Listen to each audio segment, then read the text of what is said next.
আসসালামু আলাইকুম ওয়া রাহমাতুল্লাহ। সাংবাদিক বন্ধুগণ এবং আমাদের দলীয় সহকর্মী শুভাকাঙ্ক্ষী এলাকার মানুষ যারা এখানে আছেন, আমরা একটু আগে উনাকে দেখতে গিয়েছিলাম। আপনারা জানেন 1917 দিন এই জগৎ থেকে আলাদা ছিলেন তিনি সম্পূর্ণ।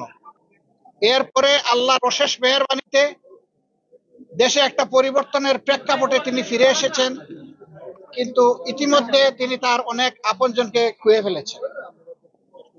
তিনি শারীরিক এবং মানসিকভাবে খুবই বিধ্বস্ত। আমাদের সাথেও তিনি স্বাভাবিক কথা বলতে পারেননি।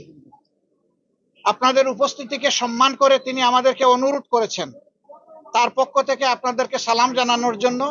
এখন আমি তার সালামটাই আপনাদেরকে পৌঁছাচ্ছি। আসসালামু আলাইকুম ওয়া রাহমাতুল্লাহ।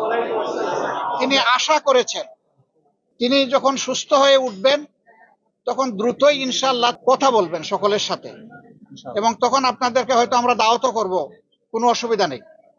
এই মানুষটাকে আমরা এখন মনে করি যে সহযোগিতা করা দরকার। সেই মানবিক দৃষ্টিকোণ থেকে আমরা ওনার সালাম আপনাদের কাছে পৌঁছে দিলাম। ওনার জন্য আপনারা দোয়া করবেন। ওনার উপরে যা হয়েছে সবকিছু সাক্ষী আল্লাহ। এই ব্যাপারে আমরা আর বেশি কিছু বলতে চাই না। উনি যেন বাকি জিন্দগিটা অন্তত সুস্থ আলোতে থাকতে পারেন, এবং আল্লাহ তাআলা যেন তার দ্বারা কোনো খেদমত যেটা পছন্দ করেন সেটা যেন তার কাছ থেকে কবুল করেন। আপনাদের এই কষ্ট করার জন্য আপনাদেরকে ধন্যবাদ, এবং আবারও ইনশাআল্লাহ তিনি আপনাদের সাথে সরাসরি কথা বলবেন এই আশাবাদ ব্যক্ত করে আমরা এখানেই বিদায় নিচ্ছি। আসসালামু আলাইকুম ওয়া রাহমাতুল্লাহ।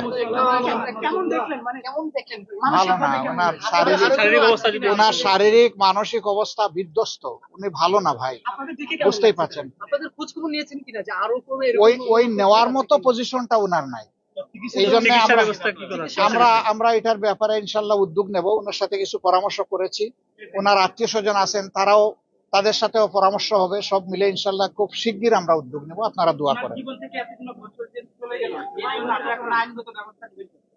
সেটাও এখন বলছি না, দোয়া করেন আপনারা। আসসালামু আলাইকুম।